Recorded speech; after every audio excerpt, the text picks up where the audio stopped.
राम राम बच्चा। विजय batch graduation जिनको cost पढ़ा रहे हैं, कॉस्ट का क्लास अभी कंटिन्यूअसली चल रहा है जो आपका। आज आपके कॉस्ट अकाउंटिंग का एक चैप्टर का पहला चैप्टर जो प्रैक्टिकल है यूनिट कॉस्टिंग, उसका आज लास्ट लेक्चर जा रहा है बेटा। शायद आप लोग सारा लेक्चर अप टू डेट होंगे। अच्छी बात है, अप टू डेट रहना भी चाहिए। जहाँ डाउट हो वहाँ जरूर आप पूछना। आज का ये लास्ट लेक्चर जा रहा है जो मिसिंग आइटम्स, मतलब वो डायरेक्टली वो आइटम कहीं ना कहीं मिस है जो आपको कैलकुलेट करना।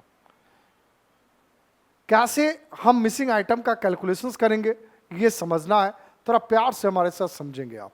आ जाइए अभी हमारे क्वेश्चंस पे। आपके सामने पहला क्वेश्चन जा रहा है आज का, मतलब इस चैप्टर का 17वां एग्जाम्पल आपको मैं दे रहा हूं। Find out the amount of direct wages निकालना है। Prepare statement of cost and profit. दिया हुआ क्या क्या है? सेल्स, टोटल कॉस्ट पे प्रॉफिट का परसेंटेज दिया हुआ है, ऑफिस ऑन कॉस्ट है, वर्क ऑन कॉस्ट है, ratio of direct material direct wages 3:2, assuming that there is no other expenses. सबसे पहला काम इस तरह के क्वेश्चंस में आप एक स्टेटमेंट ऑफ कॉस्ट बना लो। Statement of cost,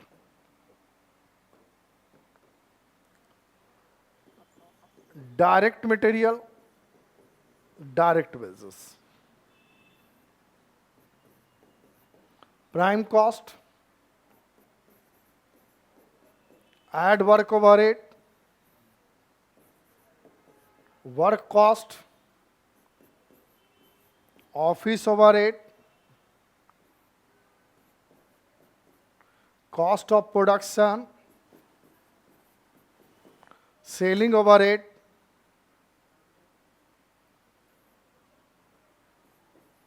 cost of sales,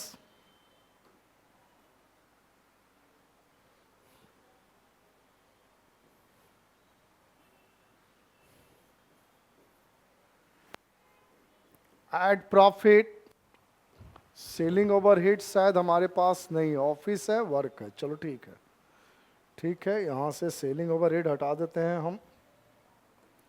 cost of production, add यहीं पर प्रॉफिट, हमारा सेलिंग प्राइस आ जाएगा। अब जब ये फॉर्मेट अकॉर्डिंग टू चार्ट आप बना लिया तो सबसे पहले हम चलेंगे अब क्वेश्चंस कहता क्या क्या। हमारा सबसे पहले सेलिंग प्राइस दिया हुआ है 70,000 रुपया। चलिए सेलिंग प्राइस के सामने जो दिया हुआ है वो लिख दें 70,000। जो भी चीज दिया हुआ है ग्रीन से लिख दे रहे हैं आपको। परसेंटेज प्रॉफिट का 25% है। ध्यान से समझेंगे बेटा, तो तुम्हारा 25% ऑन कॉस्ट ऑफ प्रोडक्शन। ठीक, अगला कहानी है बेटा, ऑफिस ऑन कॉस्ट यानी ओवरहेड है, वर्क कॉस्ट का 25%।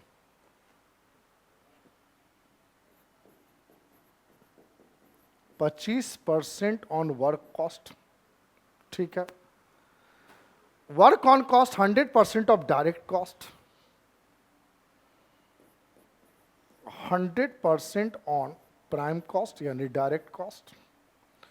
और मटेरियल और वेजेस के बीच का रेशियो है 3:2 यानी प्राइम कॉस्ट का 3/5 और 2/5। और आपके पास जो इंफॉर्मेशंस हैं वो सिर्फ सेलिंग प्राइस है 70,000 रुपया। इसके बाद आपके पास यही इंफॉर्मेशंस है, आप कैसे कैलकुलेट करेंगे, सारा फार्मूला बेस है, आप पढ़े हुए हैं। हमारे पास कॉस्ट ऑफ प्रोडक्शन नहीं, हमारे पास सेल प्राइस है। हमने आपको लास्ट प्रीवियस लेक्चर में पढ़ाया है। आइए जरा ध्यान दीजिएगा। सर करना क्या होगा? सेल प्राइस दिया हुआ है सर 70,000 इंटू 25 डिवाइड बाई 125 कर दीजिए, मतलब जो निकालना है उसको 100 में प्लस कर दीजिए।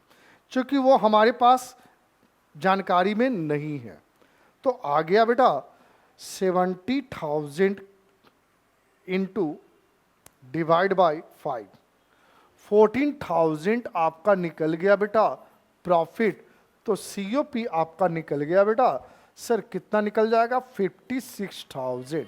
ये तुम्हारे पास बैलेंसिंग फिगर निकल गया बेटा। क्लियर है? क्या निकल गया? ये बैलेंसिंग फिगर 56,000 तुम्हारा निकल गया। क्लियर है बच्चा? अब हम बात करते हैं बच्चा कि ऑफिस ओवरहेड की बात करते हैं। कहता है हमारा वर्क कॉस्ट का 25%। अब समझो तुम वर्क कॉस्ट की जानकारी नहीं है, नहीं पता है, तो आप एज्यूम कर लेना कि यहां पे एक बता देते हैं बेटा, एज्यूम कर लेना कि वर्क कॉस्ट हम 100 ले लिया, तो office on cost according to question कहता है कितना परसेंट? 25% वर्क कॉस्ट का, तो मतलब ये 25 हो गया। वर्क ओवरहेड में ऑफिस ऑन कॉस्ट ऐड कर देंगे, जो रिजल्ट आएगा वो आ जाएगा कॉस्ट ऑफ प्रोडक्शन। क्या हो जाएगा? Cost of production. मतलब बेटा कि यहां पे जो 56,000 जो अमाउंट है वो 56,000 कितने के इक्विवेलेंट है? 125 का इक्विवेलेंट है।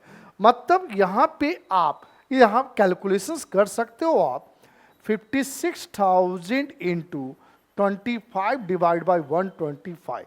यहां हम 25% इसका लिए हैं बेटा, तो फिर हम 56,000 भागा 5 कर देंगे बेटा, तो आ जाएगा 11,200। अब 11,200 को 56,000 में माइनस कर देंगे बेटा, तो आ गया वर्क कॉस्ट इज 44,800। आप इस वर्क कॉस्ट का फिर क्रॉस चेक करने के लिए बच्चा 25% निकाल लोगे तो आ जाएगा 11,200। बहुत आराम से समझना है, सीखना। जल्दीबाजी में ना हम बोलते हैं, ना आप जल्दीबाजी में सीखा करो। क्लियर है? आगे बढ़ोगे। वर्क ओवरहेड कहता है 100% on prime cost. Same situations यहां भी है। हम यहां फिर मान ले बेटा कि प्राइम कॉस्ट को कितना मान ले? 100। तो भाई वर्क ओवरहेड 100% प्राइम कॉस्ट का, तो 100 मतलब कितना? 200 क्या निकल गया? Work cost. क्या निकल गया? Work cost. It means this amount is equivalent then 200. 44,800 ये 200 के बराबर है, तो 100 के बराबर कितना होगा? सर सिंपल सा है सर, 22,400। बेटा 22,400 जब ये निकल गया तो प्राइम कॉस्ट भी 22,400 हो जाएगा। क्लियर है? और जब 22,000 प्राइम कॉस्ट निकल गया बेटा, तो आप 3/5 और 2/5 कैलकुलेट कर लीजिए। आप सिंपल सा है, गुना 3, 13,440 और दूसरे का निकल गया 8960। तो आपका डायरेक्ट मटेरियल यानी आपके क्वेश्चंस का जो डिमांड है, सॉरी डायरेक्ट वेजेस निकालना है, तो आपके क्वेश्चंस का डिमांड है डायरेक्ट वेजेस फाइंड आउट हो गया। इसको फिर एक अलग से लिख लेना, आंसर डायरेक्ट वेजेस ₹8960। क्लियर है? शायद समझ में आया होगा। हर एक मिसिंग वाले क्वेश्चंस को बहुत ईमानदारी पूर्वक आप स्टेप बाय स्टेप हमारे वीडियो को जरूर देखना, आराम से समझना। इससे रिलेटेड तुम्हारे बुक में भी क्वेश्चंस हैं, प्रैक्टिस जरूर करना हमारे बच्चों। आइए आगे चलेंगे। एक क्वेश्चन, 2 क्वेश्चंस और हैं इसी तरह का। अब देख यहां निकालना है रॉ मटेरियल कंज्यूम, मतलब सबसे स्टार्टिंग का कहानी निकालना है। दिया हुआ है COP, work cost, factory overhead, raw material consume कहता है 25% डायरेक्ट वेजेज का, जबकि डायरेक्ट वेजेज नॉट नोन है। पहले यहां भी एक चार्ट बना लो स्टेटमेंट ऑफ कॉस्ट का। आराम से पहले चार्ट बना लो बेटा। Statement of cost, raw material consume at direct wages. आपका यहां निकल गया बेटा सर क्या? Prime cost. आप ऐड कर दो फैक्ट्री ओवरहेड, आपका निकल गया वर्क कॉस्ट। जब वर्क कॉस्ट आपका निकल गया बेटा, तो आपके पास ऑफिस कॉस्ट तो है ही नहीं, टोटल कॉस्ट ऑफ प्रोडक्शन है, वर्क कॉस्ट हो गया, factory overhead, raw material consumed. बेटा इसी वर्क कॉस्ट को आप नहीं, वर्क कॉस्ट ऐड कर दो आप ऑफिस ओवरहेड, आपका जो रिजल्ट निकलेगा बच्चा, उस रिजल्ट को नाम दे दो कॉस्ट ऑफ प्रोडक्शन। क्या नाम दे देंगे? Cost of production. हमारे पास क्वेश्चंस क्या क्या दिया हुआ है, डाटा सीओपी दिया हुआ है 2000, तो सीओपी के सामने आप लिख दो 2000। दिया हुआ है work cost 80% cost of production, बेटा वर्क कॉस्ट दिया हुआ है 80% ऑफ कॉस्ट ऑफ प्रोडक्शन। बहुत आसान है क्वेश्चन। नेक्स्ट है बेटा जी, फैक्ट्री ओवरहेड कहता है ऑफिस ओवरहेड का 150%, ऑफिस ओवरहेड का 150% कहता है फैक्ट्री ओवरहेड। आइए जरा देखेंगे, factory overhead is 150% on office overhead. Office overhead भी नॉट नोन है, पता नहीं हमें जानकारी नहीं है। और लास्टली कहता है बेटा raw material consumed is 25% of direct wages, 25% of direct wages, जो कि हमें जानकारी नहीं है। आओ ये जानकारी हम कैसे लेंगे इस पर चर्चा करेंगे। पहला काम सीओपी दिया हुआ है, वर्क कॉस्ट कहता सीओपी का 80%, आराम से 2000 का 80% निकालोगे तो 1600 निकल गया। जब 1600 निकल गया यार, तो दोनों का बीच के डिफरेंस को ऑफिस ओवरहेड हो गया। क्लियर है बच्चा? जब ये निकल गया तो फैक्ट्री ओवरहेड कहता ऑफिस ओवरहेड का 150%, यानी 400 का 150% बेटा 600। तो जब ये निकल गया बेटा, नोन हो गया, तो प्राइम कॉस्ट ऑटोमेटिकली निकल गया बेटा 1000। क्लियर है यहां पे? अब यहां से थोड़ा सा समझने की बात है। रॉ मटेरियल कंज्यूम कहता डायरेक्ट वेजेज का 25%, direct wages not known. Known क्या है? Prime cost. बेटा अब हम यहां पे डायरेक्ट वेजेज को हम 100 मान ले, तो बेटा रॉ मटेरियल कंज्यूम्ड हमारा कितना हो गया? 25, तो प्राइम कॉस्ट 125। मतलब ये जो अमाउंट है 125 के इक्विवेलेंट है, तो डायरेक्ट वेजेज कितना रुपया निकलेगा, निकाल लिया जाए। तो भाई 1000 जो है 125 की इक्विवेलेंट है, तो भाई हमको चाहिए 100। क्या चाहिए? 100 चाहिए। कैलकुलेशन का चीज है, फटाफट कैलकुलेट कर लीजिए। आ गया बेटा 800 यहां पे, और 800 का 25% कैलकुलेट करोगे तो 2000 निकल गया तुम्हारा। इस क्वेश्चंस में भी आसानी पूर्वक आप कैलकुलेट कर लिया कि रॉ मटेरियल कंज्यूम्ड क्या होना चाहिए। आप हड़बड़ा कर क्वेश्चंस बनाओगे तो क्वेश्चन इजी होते हुए भी हार्ड हो जाएगा। कैलकुलेशंस है, थोड़ा सा प्यार से समझना पड़ेगा। क्लियर यहां तक? और एक और लास्ट क्वेश्चन आपके पास जा रहा है, इसी कैटेगरी का लास्ट क्वेश्चन से, इस चैप्टर का लास्ट है, ध्यान देना। रॉ मटेरियल कंज्यूम्ड दिया हुआ है, डायरेक्ट लेबर दिया हुआ है, वर्क ओवरहेड कहता है 40% वर्क कॉस्ट का। ध्यान देना, वर्क कॉस्ट अभी जानकारी कहां है, मतलब सीधा में भी उल्टा ही भाई साहब बोल रहे हैं। ऑफिस ओवरहेड 20% टोटल कॉस्ट, और यूनिट प्रोड्यूस एंड सोल्ड 1200 हुआ है। आइए इनके लिए भी चार्ट जरा रेडी कर लें हम लोग। स्टेटमेंट ऑफ कॉस्ट,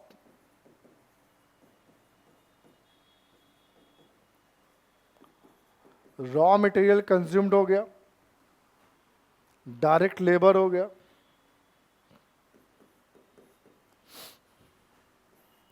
आ गया ये प्राइम कॉस्ट, ऐड कर देंगे बेटा फैक्ट्री ओवरहेड, निकल गया बेटा ये वर्क कॉस्ट, ऐड कर देंगे बेटा ऑफिस ओवरहेड।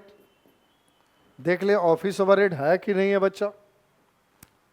है सर, ऑफिस ओवरहेड ऐड कर दिया बेटा, निकल गया कॉस्ट ऑफ प्रोडक्शन। जब कॉस्ट ऑफ प्रोडक्शन निकल गया बेटा, तब हम यहां डिफरेंस सेलिंग प्राइस हो गया ये, और डिफरेंसेज को हम क्या नाम दे देंगे? Profit balancing figure. क्लियर है?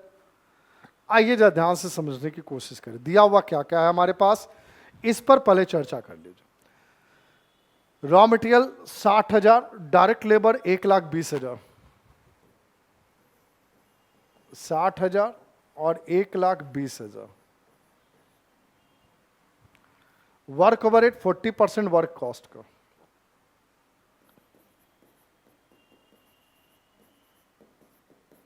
Work cost.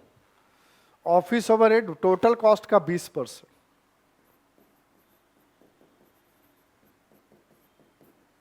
20% टोटल कॉस्ट का। Unit produce and sold 1200 etch 360 unit है, चलो ये 1200 सेलिंग प्राइस है पर पीस का। चलो इसकी बात की चर्चा करो, आ जाओ जरा ध्यान से समझें। बेटा प्राइम कॉस्ट को तो बहुत आसानी पूर्वक निकल गया, लेकिन यहां कहता है वर्क ओवरहेड, वर्क कॉस्ट का 40% है। वर्क कॉस्ट कहां पता कहां है? फिर यहां पे इस कंडीशंस के लिए हम वर्क कॉस्ट 100 अगर एज्यूम करते हैं तो 100 का 40% वर्क ओवरहेड 40% यानी 40 रुपया माइनस कर दोगे तो 60 रुपया जो निकलेगा वो क्या निकलेगा? प्राइम कॉस्ट निकलेगा। रिवर्स जाना है, क्लियर है? तो यहां पे चर्चा करनी है बच्चा कि तुम्हारा 1,80,000 जो है वो 60 रुपये के बराबर है, तो 40 रुपया कितना? या हम उसको यहां से हटा दे बेटा, हमें वर्क कॉस्ट ही निकाल लो इस तरह से करके। 1,80,000 60 के बराबर है तो 100 के बराबर कितना? क्लियर है? तो आप कैलकुलेशन करेंगे तो आ जाएगा बेटा 3 लाख रुपया। कितना आ जाएगा? 3 लाख रुपया आ जाएगा बेटा। तो आपका आसानी पूर्वक बेटा यहाँ पे 1,20,000 रुपया यानी 3 लाख का 40% या दोनों के बीच का डिफरेंस निकल गया होगा। समझ में आ गया? ठीक उसी तरह काम करेंगे अगले स्टेप का। कहता है अगला स्टेप में कि टोटल कॉस्ट यानी सीओपी का 20%। टोटल कॉस्ट यानी सीओपी का 20%, सीओपी नहीं पता है भाई, क्लियर? तो फिर सीओपी को मान लो 100, ऑफिस ओवरहेड इज कितना परसेंट? 20% यानी 20, मतलब ये 80 किसके बराबर हो गया? वर्क कॉस्ट यानी 3,80,000 के बराबर हो गया। चलो ये 3,80,000 के बराबर है तो 100 के बराबर कितना? 3 लाख भागा 80 गुना 100 आ गया बच्चा 3,75,000।